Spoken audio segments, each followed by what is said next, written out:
A'udhu billahi minash shaitanir rajim. Bismillahir Rahmanir Rahim. Assalamu alaikum. Dear students of class 7th, today we will read a short story from your English book for class 7th Tulip series, and the title of this short story is The Little Girl. So my dear students, open your English book on page number 83. Dear students,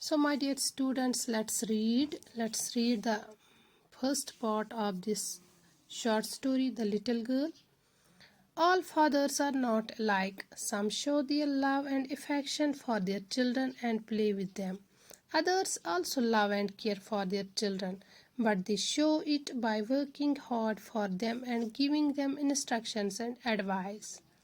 Read the story and find out what the little girl's father was like.